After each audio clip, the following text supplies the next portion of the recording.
공허를 어떻게 체험받게 되는가? 그것이 이제 본격적으로 오늘 본문 2장부터 시작되는데, 그 체험의 첫째 비결을 나눴습니다.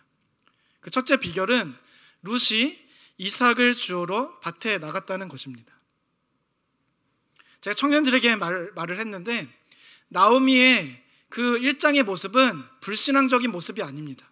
오히려 믿음의 애가로서 하나님께 나아가 간구하는 기도의 태도이죠.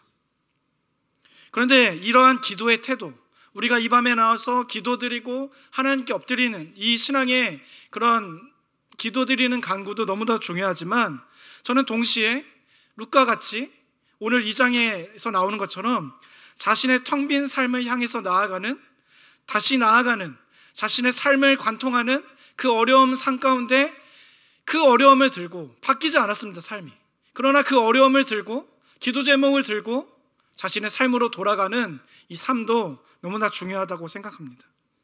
왜냐하면 나오미가 여호와께서 자신의 백성들에게 양식을 주셨다함을 듣고 돌아왔지만, 만약에 그 나오미가 또 룻이 이삭을 줍지 않았다면, 그때가 아무리 하나님께서 보리 추수 때에 돌아오게 하는 그런 역사가 있을지라도 나오미가 정작, 또 룻이 정작 그 보리를 주우러 나아가지 않았다면 그들의 텅 빈 삶은 체험받지 못했기 때문이죠. 그런데 꽤 많은 신앙인들이 체험받는 신앙이라는 것을 1장, 룻기 1장까지의 믿음만 가지고 간구만 하면 된다라고 생각합니다. 그런데 그렇지 않고 믿음의 애가로서 하나님께 간구로 나아갔던 것처럼 텅 빈 삶을 채우기 위해 밭에 이삭을 주우러 나아갈 때만이 그 텅 빈을 체험받을 수 있다. 이 양균형의 신앙의 모습이 우리의 텅 빈 삶을 체험받을 수 있는 비결이라는 것입니다. 이게 텅 빈 삶을 체험받을 수 있는 첫째 비결인데, 여기서 중요한 것은요, 단순히 기계적인, 제가 오늘 말씀을 하고 그럼 우리 삶을 열심히 살면 되겠구나 라는 그런 기계적인 반응이 아닙니다. 왜냐하면 룻은 배는 자를 따라 이 아침부터 나갔다는 뜻이거든요. 또한 잠시 쉰 것 외에 아침부터 저녁까지 이삭을 주었다는 말씀에서 볼 수 있듯이, 하나님께서 주신 믿음을 근거로 삶의 최선을 다해야만 가능한 것이었기 때문입니다. 이 배는 자를 따라라는 것은 당시의 농경 문화로 보면 아침부터 나가서 일했다는 겁니다. 사실 과부로서 이삭을 줍는 일은 그들이 모든 일을 마치고 저녁 늦게 이삭을 주우러 가도 됐거든요.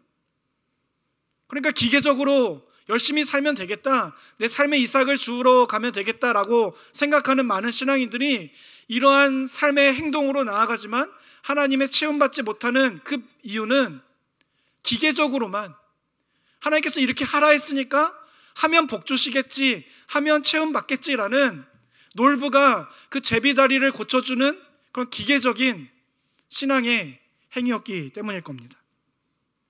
저는 여기 모인 우리 모두가 믿음에 근거한 아침부터 저녁에 이르기까지라는 이런 어떤 기계적이고 형식적이고 단순히 굶주림만 해결받기 위한 삶의 행동이 아니라 믿음의 최선의 삶을 살아서 하나님께서 우리의 텅 빈 삶을 채우시는 하나님의 손길을 경험하시는 우리 모두, 특별히 여기 모인 우리 청년들 되시기를 주님의 이름으로 간절히 축원합니다. 오늘은 낮에 이어서 이 시간에는 텅 빈 삶을 체험받는 이 둘째 비결을 나누려고 하는데, 사실 이게 더 중요합니다. 그것은요, 룻이 우연히 보아스 밭에 이르렀다는 것입니다. 여러분, 우리는 흔히 말하기를 신앙인들에게는 우연이 없다고 말하죠.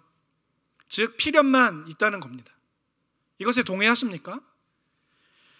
그래서 하나님의 주권을 믿고 하나님께서 주권적으로 일하신다는 이 하나님의 섭리를 우리에게 또 우리 삶에 적용할 때 어떤 일이 우연으로 일어났다고 말하면 그 사람은 신앙이 없다고,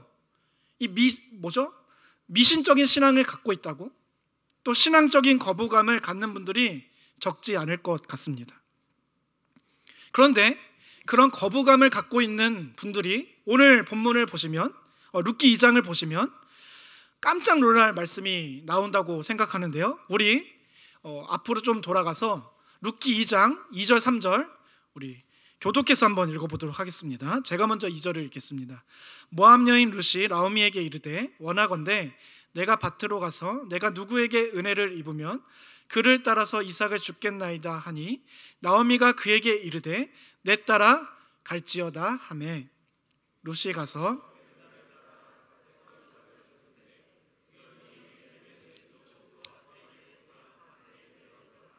아멘. 오늘 본문 2장의 그 3절을 보니까 이 놀랄 말씀 아닙니까?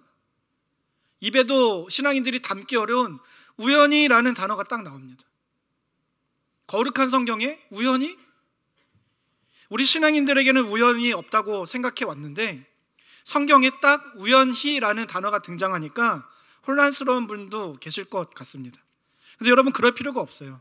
왜냐하면 우리가 이 우연이란 단어에 왜 이렇게 신앙적인 거부감이 드는가 하면 그것은 찰스 다윈이 1859년 종의 기원이란 책을 내면서 인간과 모든 생물의 기원은 그동안 기독교에서 말해왔던 것처럼 하나님으로부터라는 명백한 원인이 있는 게 아니라 아무런 원인과 아무런 목적이 없이 우연하게 생겨났다는 주장 때문에 이런 거부감을 갖는 것일 겁니다.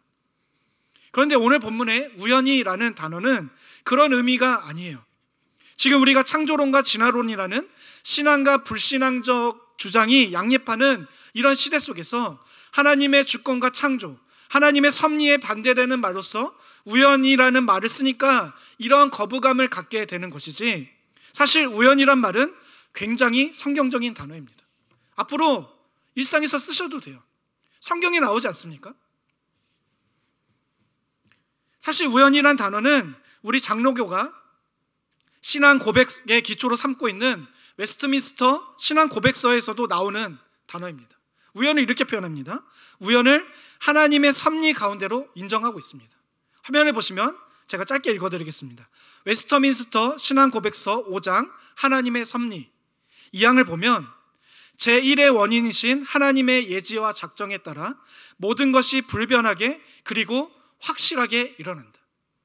그러나 하나님은 동일한 그 섭리에 의해서 제2 원인들의 성질에 따라 필연적으로 자유롭게 혹은 우연적으로 일어나도록 명령하신다 라고 되어 있습니다.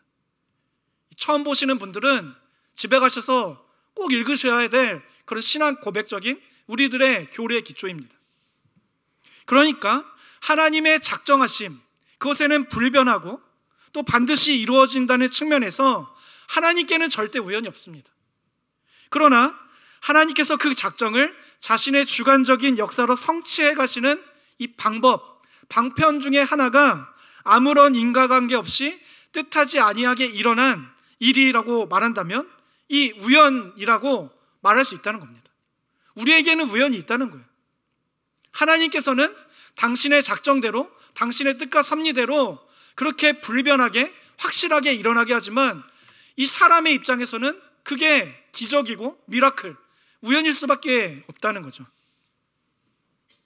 우연의 사전적 정의가 아무런 인과관계 없이 뜻하지 아니하게 일어난 일인데, 그래서 오늘 본문의 우연이란 말은 진화론의 주장처럼 하나님이라는 신적 존재가 없다는 그런 전제하에 아무런 인과관계 없이 뜻하지 않게 일어난 일이 아니라 우리 성경, 우리 신앙인들에게는 하나님께서 반드시 살아계시고 그가 상 주시님을 믿는 그 믿음 안에서, 이러한 전제 안에서 아무런 인과관계 없이 뜻하지 않게 일어난 일이라고 말할 수 있다는 겁니다. 여러분, 그러면 하나님께는 우연이 없고 우리 사람들에게는 우연이 있다는 말이 구체적으로 무슨 뜻일까요? 저는 우리가 이것을 깨닫게 되면 우리의 텅 빈 삶 가운데 체험받는 이 둘째 비결로서 룻이 우연히 보아스의 밭에 이르렀다는 그 의미를 확실하게 알게 될 거라 생각합니다. 또 그래서 나의 삶에, 우리 삶에, 또 우리 가정에, 우리 교회에 이러한 하나님의 우연이 일어나기를 하나님께 소망하며 간구하는 인생이 될 거라 믿습니다. 우리 이런 맥락에서 오늘 본문 2장 1절부터 3절 다시 한번 교독해 읽겠습니다. 제가 1절 먼저 읽겠습니다. 나오미의 남편 엘리멜렉의 친족으로 유력한 자가 있으니 그의 이름은 보아스더라. 모압 여인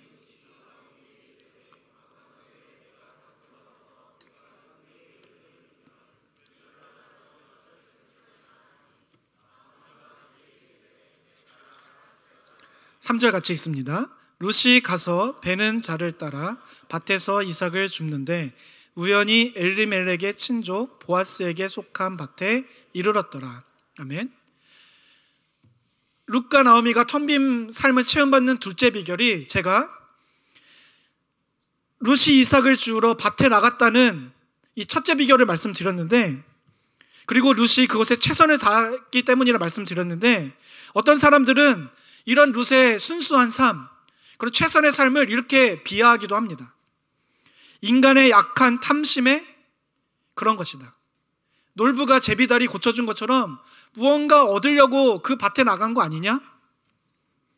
그러니까 삶에 최선을 다하고 살긴 사는데, 그렇게 사는 이유가 룻과 나오미와 같이 나오미를 위하고 또 나오미에게 은혜를 갚기 위한, 그 시어머니의 은혜를 갚기 위한 마음 때문이 아니라, 말씀드렸듯이 놀부가 제비다리를 고쳐준 것처럼 뭔가 흑심이 있는 게 아니냐, 복이 터져나오는 박을 받기 위한 것처럼 그 제비다리를 괜히 고쳐준 게 아니다. 그저 텅 빈 삶을 체험받기 위한 수단 때문에 열심히 산다고 비하하는 사람들도 있습니다. 사실 그런 기복적으로 사시는 신앙인들도 계시죠. 점을 보기도 하고요, 교회 다닌다 하면서 또 타로점들 보기도 하더라고요. 그런데 여러분, 2장 1절에서 보시면 보아스의 소개를 보면 이렇게 말하지 않습니까? 대단한 자입니다. 아주 부유한 자고 유력한 자고, 게다가 엘리멜렉의 친족으로 나와서 나오미와 룻에게 그 텅 빈 이 과부의 생활을 청산할 아마 희소식이 되었을 겁니다. 이들은 모압 이방 땅에서 남편을 잃고 아들을 잃고 이 정말로 금이환양이 아니라 이 패잔병처럼 돌아오지 않았습니까? 그런 그들에게 나를 도와줄 친족이 있다. 그리고 이스라엘 법에 따르면 이 계대 결혼이 있지 않습니까? 이 자손을 낳을, 그래서 나의 그런 텅 빈 과부의 삶을 회복시킬 가까운 친족이 있다, 기업 물을 자가 있다는 게 얼마나 희소식이 아니었겠습니까? 또 보아스를 직역하면요, 유력한 자, 또 용맹하고 능력과 재산이 많은 남자라고 이렇게 직역할 수 있거든요. 또 보아스라는 이름 자체에도 이 힘, 용맹, 강함 이런 게 내포되어 있으니까 나오미가 우리 친족 가운데 보아스라는 자가 있다, 이 이름을 듣자마자 굉장히 기뻐했을 것 같아요. 야, 우리 이제 불행끝 행복 시작이다. 그래서 룻이 자신의 삶의 최선으로서 이삭을 주우러 밭에 나가는데, 룻과 나오미가 이런 계획을 세울 수도 있지 않겠습니까? 룻아, 잘 들어라. 우리 이스라엘 율법에는 남편의 대를 이을 자가 없으면 그 대의 책임을 가장 가까운 친족이 지게 돼 있단다. 그런데 여기 베들레헴에 와보니까 나의 남편 엘리멜렉의 친족 중에 보아스라는 사람이 있는데, 그의 이름처럼 힘있고 능력 있는 부유한 사람이라고 하더라. 그러니 너는 오늘부터 이삭을 주우러 나가는데 그 사람 밭에 나가라. 그리고 그 사람 눈에 띄기 위해서 정신 바짝 차리고 열심을 다해서 이삭을 줄 거라. 그래서 좀 힘들면, 우리 좀 경망스러울 수도 있는데, 이 귀 한번 이렇게 좀 넘겨줘라. 보아스 지나가면 이렇게 한번 넘겨주고, 또 일로 지나가면 여기로 한번 넘겨주고, 한번 그래라. 이런 계획을 세울 수도 있지 않겠습니까? 우리가 잘 아는 동화 신데렐라처럼요. 그런데 여러분, 룻의 최선이 그런 인간적인 의도에서 나오지 않았다는 것을 말씀하는 것이 바로 2장 3절의 우연히라는 단어입니다. 즉 룻과 보아스의 만남은 인간적인 의도적인 계획으로 된 것이 아니라 사람의 손을 타지 않은 하나님의 변함없고 확실한 작정이 하나님의 주권적인 섭리하심으로 일어나게 된 우연이라는 겁니다. 룻은 어떤 인간적이고 또 자기적 의도를 가지고 최선을 다해서 산 게 아닙니다. 여러분, 이런 맥락에서 우리가 체험해야 할 신앙이 바로 무엇인가 하면요, 우연을 통해 일하시는 하나님의 손길입니다. 여러분, 이거 경험해 보셨습니까? 내가 하나님의 복 받기 위해서 하나님 저에게 복을 주셔야만 합니다, 의도적으로 아주 흑심을 가지고 그렇게 신앙생활하는 분들이 굉장히 많아요. 왜 체험받지 못할까요? 체험받다가도 왜 망하는 인생으로 갈까요? 왜 일시적일 수밖에 없을까요? 우리가 그래서 이런 맥락에서 체험받고 또 하나님의 능력을 경험해야 될 신앙이 우연히 일하시는 하나님의 손길입니다. 여러분, 이것을 소망하십니까? 소망하십니까?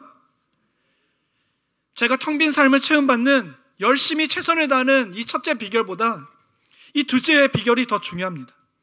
왜냐하면 많은 신앙인들이 사실 자신의 삶에 최선을 다해 살거든요. 아침 해가 뜨기 전부터 나가서 달이 하늘 중천에 떠 있을 때까지 일하다가 돌아오는데 우리 신앙인들의 텅 빈 삶이 채워지지 않을 때가 너무나 많은 거예요. 우리 오늘 청년들도 이 자리에 30명 이렇게 나온다고 했는데 여러 일들이 막 터집니다. 아침 일찍부터 나가서 직장 생활하는데 오늘 이 금요교회에 나와서 기도해야 되는데 말씀 들어야 되는데 그들의 계획처럼 되지 않는 거예요. 진짜 열심히 살다가 아마 지금 막 온 청년들도 있을 겁니다. 그렇게 열심히 살아가는데 때론 주일도 빼먹고 또 여러 방편, 기도의 방편들도 다 빼먹고 은혜의 방편들도 다 빼먹고 열심히 사는데 체험받지 못하는 거예요. 그 이유가 뭘까? 저는요, 딱 한 가지 이유라고 생각합니다. 그들의 삶 안에 하나님의 손길로서 우연히 일하시는 하나님의 역사가 비집고 들어갈 틈이 없기 때문이라 생각합니다. 스스로 너무나 똑똑해서 스스로 너무 자기 자신을 믿는 거죠. 자신이 짜놓은 삶의 계획과 비전이 또 그 계산으로 꽉 차 있으니까 하나님께서 주권적으로 일하실, 우연의 손길로 일하실 틈이, 하나님의 채우시는 손길이 들어갈 그 구멍이 없는 겁니다.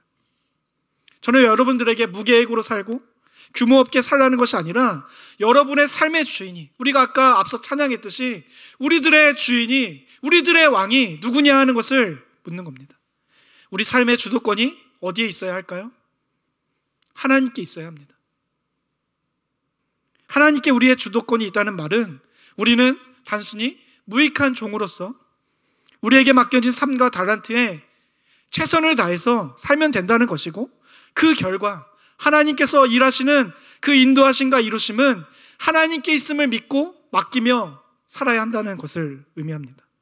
오직 하나님의 뜻과 계획만이 이루어지도록 우리 삶에 가득 차 있는 우리들만의 계획, 우리들만의 계산, 내가 왕된 삶에서 내려와서 그러한 열심을 버리고 하나님께, 나는 그냥 주어진 시간과 환경과 가정과 교회 안에서, 우리의 직장 안에서 정말 경주마처럼 옆에 보지 않고 내 주어진 삶만 열심히 하면 하나님께서 우연히 일하시는 손길을 통해서 우리의 삶을 하나하나 채워가신다는 거예요.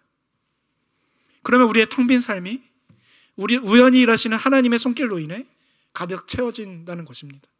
저는 우리 청년들보다 조금 많은 인생 살았고 우리 여기 계신 성도님들보다 조금 덜 살았지만 이런 우연히 일하시는 하나님의 손길을 많이 경험했습니다. 실패도 많이 경험했지만 하나님께서 우연히 일하시는 손길을 많이 경험했어요. 그런 맥락에서 저는 선포합니다.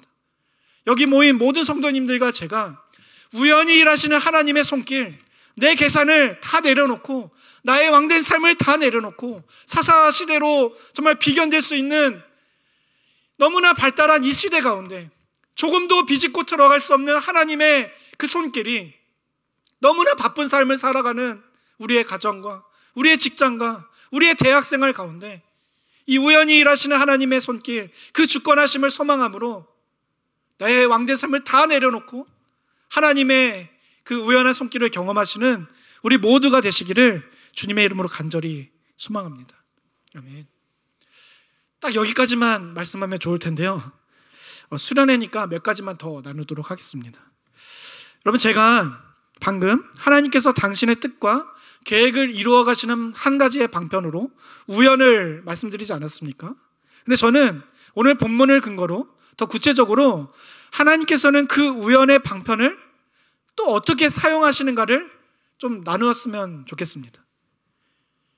어떻게 사용하시는가? 그것은 하나님의 우연한 손길을 바라며 삶의 최선을 다하는 자들을 통해서 이루어 가십니다. 다시 한번 읽어볼까요? 함께 읽어보겠습니다. 하나님의 우연한 손길을 바라며 삶의 최선을 다하는 자들을 통해 이루어 가십니다. 아멘. 여러분, 이게 무슨 말인가? 우리 세상에 나가면 사실 약자입니다. 왜요? 시간적으로 약자 아닙니까? 세상 사람들은 이 금요일 밤에 휴식을 취하죠. 토요일에도 일주일간 살았던 그 육신의 노고와 여러 가지 삶을 살아갑니다. 주일도 마찬가지고. 그러나 우리는 시간적으로 약자일 수밖에 없어요. 금요일에 나와서 기도해야죠. 토요일에도 또 교육부서로, 청년이면 내일 청년 예배 준비로, 주일은 또 얼마나 뼈 빠지게 주를 위해서 또 다음 세대를 위해서 일합니까? 시간적으로 약자일 수밖에 없어요. 새벽 기도에 나와서 기도해야죠. 그러면 세상 사람들보다 체력적으로 이 동일한 조건상 우리가 뒤처질 수밖에 없어요. 또 이 외에도 여러 가지 뒤처질 수밖에 없는 약자 아닙니까? 세상의 악함이라는 그 태양의 뜨거움 아래 사는 우리는 이렇게 하나님의 날개 아래 보호받지 않으면 다 죽을 수밖에 없습니다.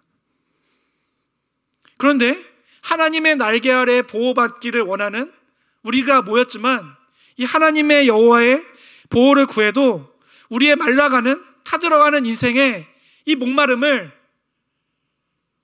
경험할 수 없다는 거예요. 목마름이 해결될 수 없다는 거예요. 이 배고픔이 여전한 배고픔으로 남을 때가 많다는 겁니다. 저는 교회 다니면서 제 모태신앙인인데 저의 어린 시절 굉장히 가난했거든요. 근데 이게 이해가 되지 않는 거예요. 교회에서는 예수님만 믿으면 복 받는다 하는데 어떤 분은 복 받는데 저의 질문, 너무나 찢어지게 가난한 이 삶을 살아가다 보니까 제가 20살 때 그래서 교회를 떠나겠다, 이 교회를 출교하겠다라는 생각을 괜히 한 게 아닙니다. 하나님 살아계시다면 어떻게 이런 일이 벌어질 수 있는가? 그런 의문과 의심과 회의감에 젖어서 20살 되면 이제 성인이 되니까 내 뜻이 있으니까 교회를 떠나야겠다. 제가 그렇게 생각했었습니다. 이게 이해되지 않을 때가 저도 살아가면서 너무나 많았는데 저는 룻기가 그것을 말씀해 준다고, 답을 해준다고 생각해요. 왜냐?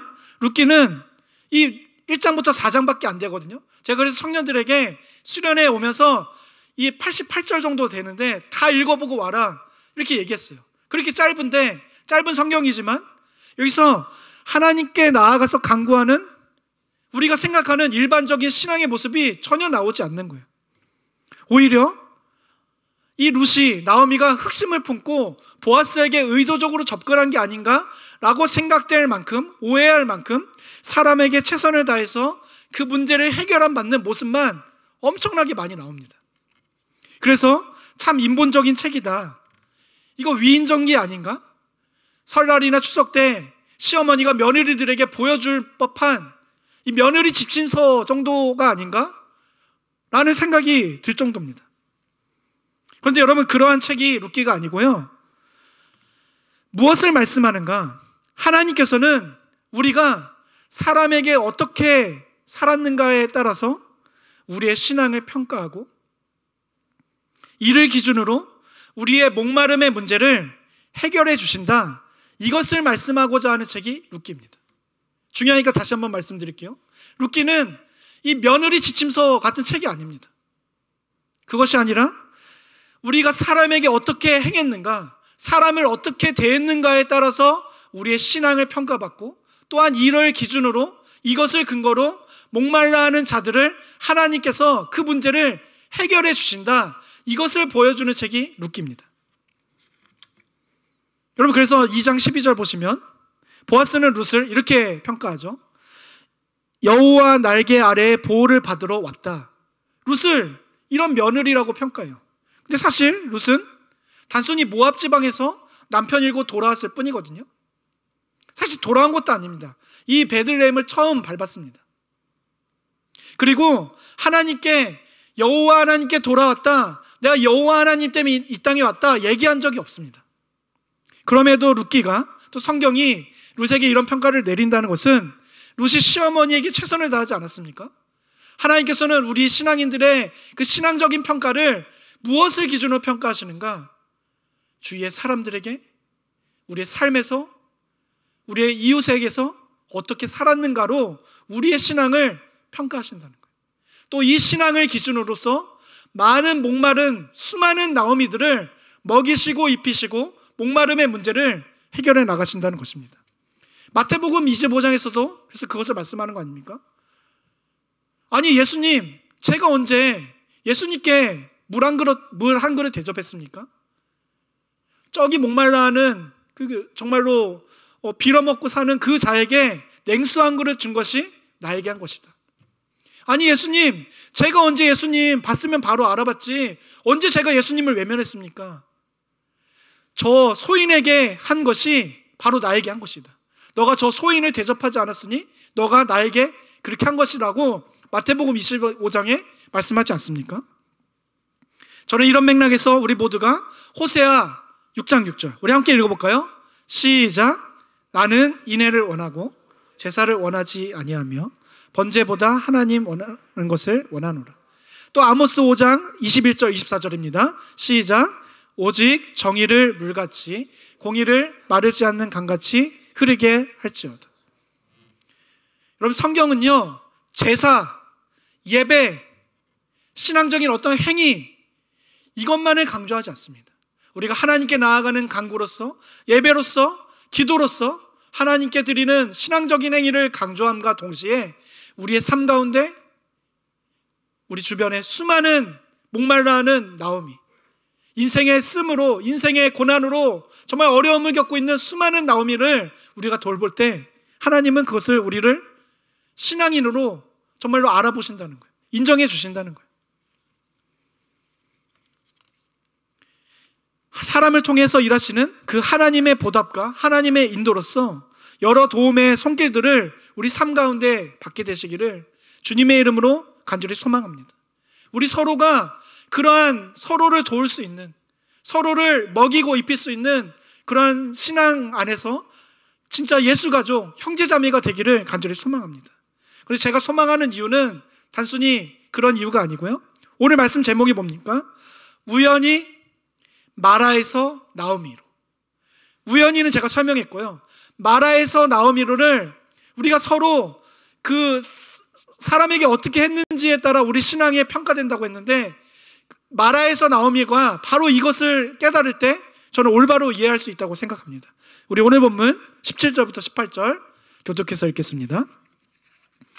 룻이 밭에서 저녁까지 줍고 그 주운 것을 떠니 보리가 한 에바쯤 되는지라 그것을 가지고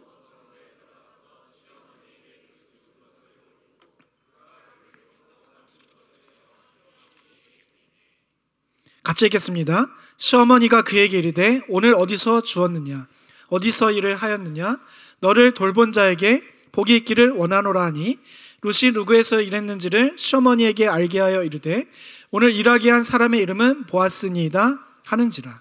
아멘. 룻이 밭에서 보리를 줍는데 23리터나 되는 엄청난 양의 보리를 줍습니다. 그래서 이제 나오미가 너를 돌본 자에게 복이 있기를 원한다고 얘기한 건데요. 여러분 룻이 이렇게 많은 양의 보리를 줄 수 있었던 이유가 무엇입니까? 룻이 최선을 다했기 때문이죠. 말씀드렸듯이 내일도 줄 수 있으니까 좀 늦게 가도 되지, 뭐 조금만 주고 내일 다시 주면 되지 이렇게 할 수도 있는데 최선을 다했기 때문입니다. 그런가 하면 둘째는 보아스가 이 룻에게 그 밭에서 일을 할 수 있도록 이 보리를 주울 수 있도록 허락했기 때문입니다. 말씀드렸듯이 이 보아스는 유력한 자 아닙니까? 그래서 어느 정도였냐면요 종의 사환이 있을 정도입니다.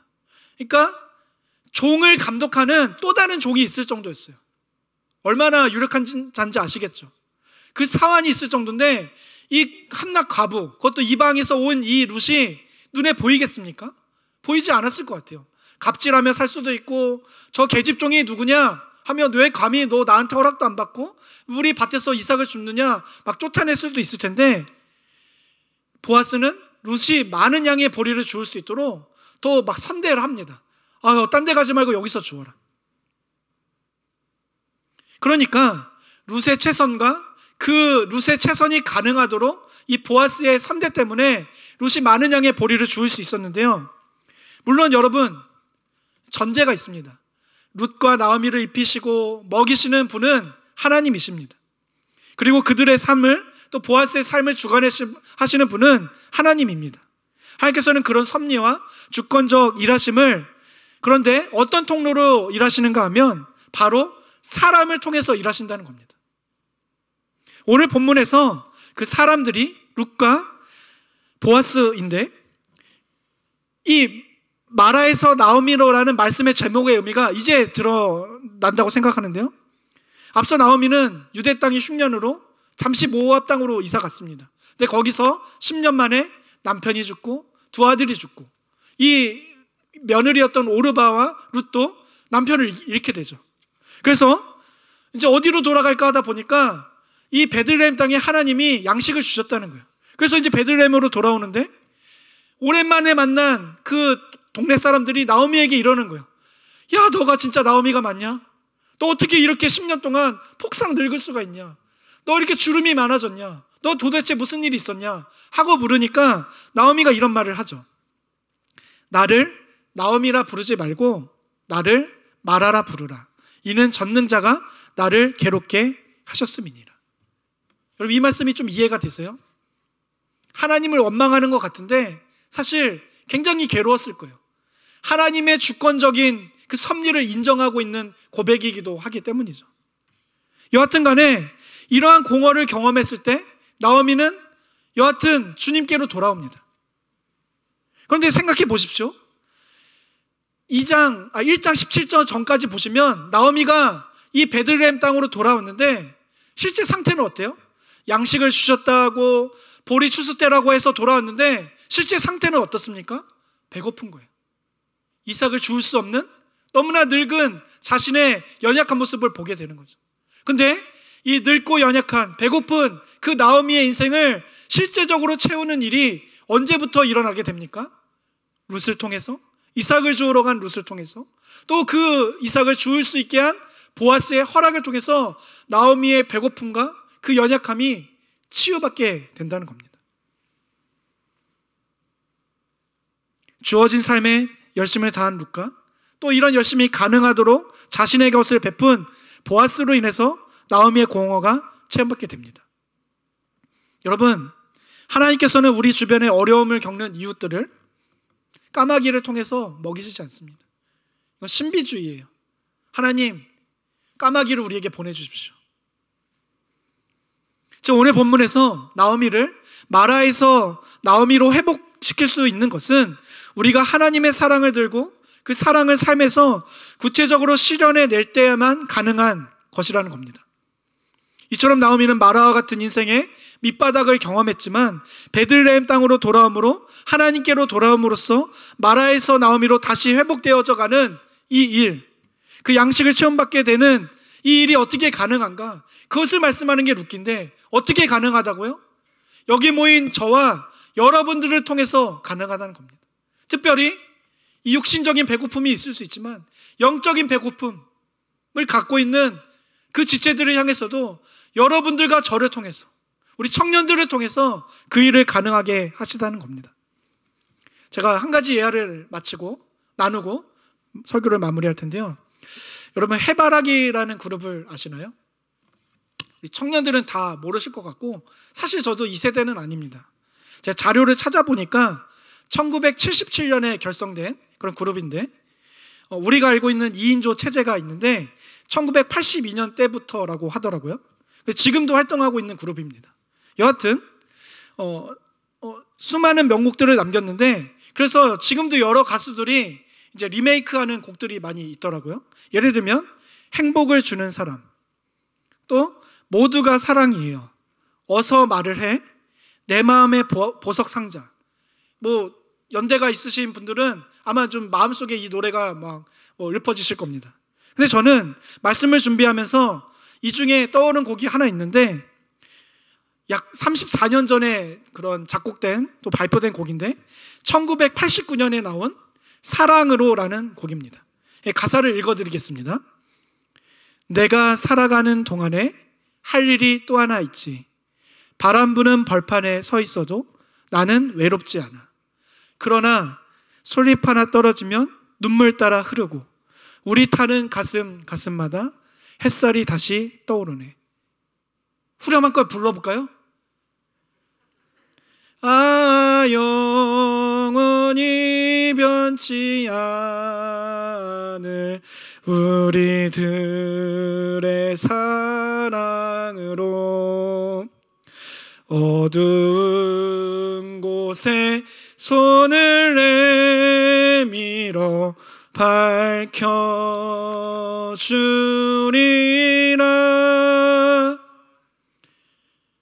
이런 내용인데요, 겉으로 보면 또 우리가 익히 들었듯이 연말 분위기에 좀 어울릴 곡 같아요. 겨울에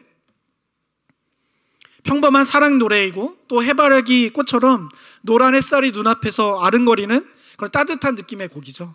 그런데 여러분, 이걸 작사 작곡한 해바라기의 이주호 씨는 이게 단순한 사랑 노래가 아니라고 말합니다. 제가 한 기사, 이 사연을 읽어드리도록 하겠습니다. 1988년 서울 올림픽에 열기가 아직 가시지 않았을 1989년 겨울, 서울 공항동의 한 동네에 아주 가난했던 환경미화원 가족이 살고 있었습니다. 거리 청소를 위해 새벽부터 엄마 아빠가 일을 나가자 집에 있던 4명의 딸이 가난과 배고픔을 비관해 농약을 먹어 자살 기도를 하는 어처구니 없는 일이 일어납니다. 당시에 라면이 100원이었던 것을 감안하면 정말 가슴 아픈 일이 아닐 수 없죠. 다행히 3명은 목숨을 건졌지만 안타깝게도 3살박이 막내는 세상을 떠나고 말았습니다. 이 소식은 신문과 방송을 통해 삽시간에 알려졌습니다. 세계적인 축제 속에서도 행사 개최제인 서울의 한편에서는 잔치 분위기와는 전혀 동떨어진 슬픔의 사건이 벌어져 국민의 가슴을 저미게 만들었습니다. 그때 마침 이 뉴스를 듣고 있던 해바라기의 리더 이주호의 마음을 울립니다. 그는 너무도 슬픈 마음을 이길 수 없어서 예전에 만들어 놓았던 곡에 사랑으로란 노랫말을 만들어 발표했습니다. 그가 만든 노랫말 중에 솔잎 하나 떨어지면 이란 구절은 3살배기 아이의 죽음을 간접적으로 나타낸 것이라고 말합니다. 여러분, 이주호 씨는 굉장히 강한 사람인 것 같아요. 바람 부는 벌판에 혼자 서 있어도 나는 외롭지 않을 정도로 강하신 분인 것 같아요. 근데 그 강한 사람도 솔잎 하나 떨어지니까 눈물을 흘릴 수밖에 없는, 여러분, 이 일이 있은 지, 그리고 이 곡이 발표된 지 34년이 지났습니다. 그런데 아직도 이 곡이 우리에게 사랑받고 있는 건, 저에게도 큰 울림이 되는 건 1인당 국민소득이 3만 달러를 넘어가고 또 현재 GDP 기준으로 세계 10위권의 그 선진국에 이르른 우리나라지만 수십 년 만에 이룬 한각의 기적, 전무후무한 경제성장이라는 이 화려한 타이틀을 갖고 있지만 이런 화려한 조명 뒤에 오히려 소외받는 사람들이 더 늘어나고 빈부의 격차도 날이 갈수록 더 심해지고 있기 때문이 아닐까 생각합니다. 2014년 9년 전에 송파 세모녀 사건을 기억하실 겁니다.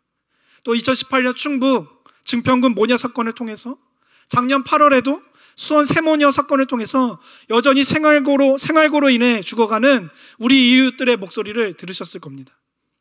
송파, 수원, 자, 이렇게 먼 곳만 이야기하니까 와닿지 않을 수도 있는데 얼마 되지 않았어요. 약 3개월 전 11월 25일 서대문구 신촌 한 다세대 주택에서 모녀의 안타까운 소식이 들려왔습니다. 11월 25일 모녀, 어머니 65세, 딸 36세, 숨진 서울 서대문구 신촌 한 다세대 주택의 현관엔 5개월 미납을 알리는 지난 9월 전기요금 고지서가 붙어 있었다. 중략하고 집안 신발장 위에는 월세가 많이 연체돼 계약이 해지됐습니다. 빠른 시일 내에 방을 비워주세요라는 집주인의 편지가 놓여 있었다. 보증금 500만 원, 월세 45만 원에 계약된 원룸이었다. 집주인은 모녀가 6개월가량 월세를 연체하고 있었다고 했다. 집안 책상에 놓인 월세, 송금 은행 영수증도 지난 5월 중순에 미납한 게 마지막이었다. 이들의 세간살이는 단출했다. 약 8평도 되지 않는 원룸에는 화장실이 하나 딸려 있었고 매트리스, 책상, 냉장고, 싱크대 정도가 전부였다. 작은 옷장에는 옷 10여 벌 정도만 걸려 있었다. 책상엔 영어 참고서 2권과 모기약, 화장할 때 쓰는 스펀지와 브러쉬 등이 남겨져 있었다. 현관에는 신발 2켤레, 싱크대엔 칫솔 2개가 나란히 놓여 있었다. 냉장고에는 빈 그릇과 컵, 고추냉이, 케첩과 물뿐이었다. 쌀 봉투에는 2인분 분량만 남겨져 있었다. 전기밥솥이 있었지만 전선을 정리해서 밥솥 안에 넣어둔 것으로 보아 사용한 지 오래된 것으로 보였다. 이 밖에 먹을 것이라고는 믹스커피 뿐이었다. 여러분, 이 일이 있은 후에 정부가 조속한 대책을 마련했다고 하는데, 또 바로 지난달 1월 9일에 성남 태평동에서 모녀 사건이 발생합니다. 패키쳐서 미안합니다라고 떠난 그들의 외침을 우리는 여전히 듣고 있는 거예요. 제가 청년 수련회 때 굳이 이런 얘기를 하는 거는, 한 유명한 아나운서가 이런 말을 하더라고요. 우리는 개발도상국, 저는 개발도상국 출신입니다. 저는 기성세대예요. 그런데 우리 청년들은 선진국 출신입니다. 그래서 저는 우리 청년들이 더 힘들다고 생각해요. 물론 인프라, 풍요를 누리고 있지만 풍요 속의 빈곤이라고, 나는 개발도상국 출신으로서 공부만 하면 되고 열심을 다하면 뭔가 이룰 수 있는데, 좋은 대학 들어가면 이렇게 번듯한 직장 얻어서 이게 출세할 가도가 되는데, 우리 청년들은 선진국 출신이기 때문에 이런 위험에 숱하게 놓여 있다는 거죠. 30년 전 해바라기의 이주호 씨가 생활고로 인해 죽어갔던 한 가정의 슬픔을 잊지 말자고 다시는 이런 일이 없었으면 하는 마음으로 썼던 이 아픔의 가사가 옆 사람을 바라보지 못할 정도로 바쁘고 허리띠 졸라맸던 격동의 7, 80년대를 지나면 이 나라가 좀 괜찮아질 줄 알았는데, 없어질 줄 알았는데, 여전히 21세기 첨단 과학시대를 살아가는 이 시점에도 누군가는, 우리의 청년들은 이 복지의 사각지대로, 이 풍요의 사각지대로 놓여질 수밖에 없다는. 여러분, 제가 이 육적인 그런 돈이 없고 뭐 이것만 얘기하는 겁니까? 그게 아니에요. 오늘 본문에 이 육신의 고통을 겪고 이 신앙의 어려움을, 아픔을 겪고 있는 수많은 나오미들이 이 세상에 참 많아요. 특별히 여기 모인 사람들 중에 그런 분들이 있을지 모르겠어요. 특별히 우리 청년들 중에 풍요 속의 빈곤이라고. 여러분, 어디 가도 설교 말씀은 어디서 안 들을 때가 어디 있습니까? 휴대폰만 켜면 수많은 목사님들의, 유명한 목사님들의 말씀을 들을 수가 있어요. 홍수 속에서 마실 물이 없다고 오히려 그러한 정말로 풍요 속의 빈곤을 겪고 있는 이 수많은 나오미들이 저는 우리 청년들이 아닐까. 저는 여기 모인 우리 기성세대, 우리 어르신들, 성도님들이 이주호 씨와 같은 든든히 서 있는 소나무와 같은 인생들이 되주시기를 간절히 소망합니다. 그래서 나는 바람 불는 벌판에 혼자 서 있어도 외롭지 않지만, 저 청년 하나가, 우리의 이웃 한 명이 그 솔잎 하나가 떨어지면 울어줄 수 있는, 함께 울고 함께 웃어줄 수 있는 그런 든든한 소나무와 같은, 사시사철 변하지 않는 여전히 서 있어 계시는 그런 어른들, 우리 청년들도 마찬가지입니다. 우리가 하나님의 사랑을 이미 경험한 분들이 계시다면 우리 새내기들, 또한 아픔을 겪고 있는 그 누군가를, 수많은 텅 빈 삶을 살아가는 그 나오미들을 껴안아줄 수 있는 이주호 씨 같은 그런 분들이 되기를 간절히 소망합니다. 시간이 많이 지나서요, 저는 사람을 통해 일하시는 하나님이 저 여러분들을 통해 마라의 현실을 겪고 있는 이 땅의 수많은 나오미들을 회복시켜 주시기를 간절히 소망합니다. 또 내가 살아가는 동안에 할 일이 또 하나 있지, 영원히 변치 않는 우리들의 사랑으로 어두운 곳에 손을 내밀어 밝혀주리라는 이 사랑으로의 가사처럼 우리의 매일의 삶에서 그 사명을 발견할 수 있기를, 또 그 사명대로 살아가서 아픔을 겪고 있는 나를 나오미라 하지 말고 이제 마라라 부르라, 그 사람에게 찾아가서 다시 나오미로 회복시켜 줄 수 있는 그런 큰 어른, 강한 어른들이 될 수 있기를 주님의 이름으로 간절히 축원합니다. 제 얘기를 한 가지 하고 우리 찬양하고 마칠 텐데요, 제가 2010년도, 13년도 전에, 10년 전에 좀 반주해 주시고요. 여러 가지 실패를 겪었습니다. 가난했다고 말씀을 드렸죠. 방학 때는 알바를 할 수밖에 없었던, 그래서 제가 이제 환경공학과 나왔는데 이 환경 자격증을 딸 수 없을 정도로, 이 눈코 뜰 수 없을 정도로 바쁜 삶을 살다 보니까 제 동기들은 방학 때 자격증 따러 가고 토익 공부하고 이래서 대학교 4학년 되니까 취업하고 좋은 직장으로 나가더라고요. 근데 2010년도, 11년도네요. 저는 이제 졸업도 잘 사실 못했고, 나중에 말씀드릴 게 있으면 말씀드리겠지만, 그래서 이제 알바를 할 수밖에 없는 상황이었습니다. 대학교는 졸업했는데 편의점에서 물류센터에서 알바를 하는데 참 제 자신이 너무나 초라하더라고요. 열등감 많고 상처 많은데, 저희 대학 선배 하나가 이미 저보다 대학 선배이기 때문에 한 몇 년 전에 졸업했는데 갑자기 전화가 온 거예요. 제가 힘들다고 얘기한 적도 없는데, 현우야 너 요즘에 어떻게 지내? 형 저 이렇게 지내요. 취업 준비하고 있어요. 그래? 내가 기도해 봤는데 하나님이 너에게 좀 매달 좀 돈을 보내달라고 이상하게 마음을 주시더라. 1년여 동안 큰 돈은 아니었습니다. 저에게 그 형님이 매달 3만 원씩 보내주셨어요. 큰 돈은 아니었지만 하나님이 그 3만 원을 통해서, 한 달에 3만 원을 통해서 저의 열등감과 저의 상처와, 제가 이제 내가 이렇게 살다 그냥 살다 죽는 거지. 그런데 그 3만 원이 저를 살렸습니다. 그리고 1년 지났을 때쯤 탁 끊으시고, 현우야 너 이제 좀 된 것 같다고 하시더라. 실제로 제가 회복이 됐거든요. 하나님 기가 막히시지. 우연히 일하시는 하나님.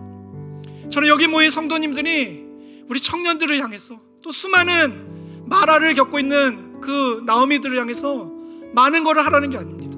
기도해 보시고 사명을 발견하시고 하나님 주신 마음대로 그렇게 살아갈 때, 룻과 보아스를 통해서 나오미로 회복시켰던 그 하나님이 우리 연희교회 가운데 우연히 일하시는 하나님의 손길이 넘쳐나서 수많은 마라를 겪고 있는 나오미들이 이곳 가운데 나와 이제 룻기 4장을 읽어보세요. 그 망해가는 사사시대 가운데 하나님이 그 나오미를 통해서, 룻을 통해서 왕이 없는 사람이 각기 자기 소견에 오른 대로 살았더라. 당시에 왕이 없으므로 각기 소견에 오른 대로 살았더라는 그 사사시대 가운데 누구를 허락하십니까? 다윗 왕을 준비하시는 거예요.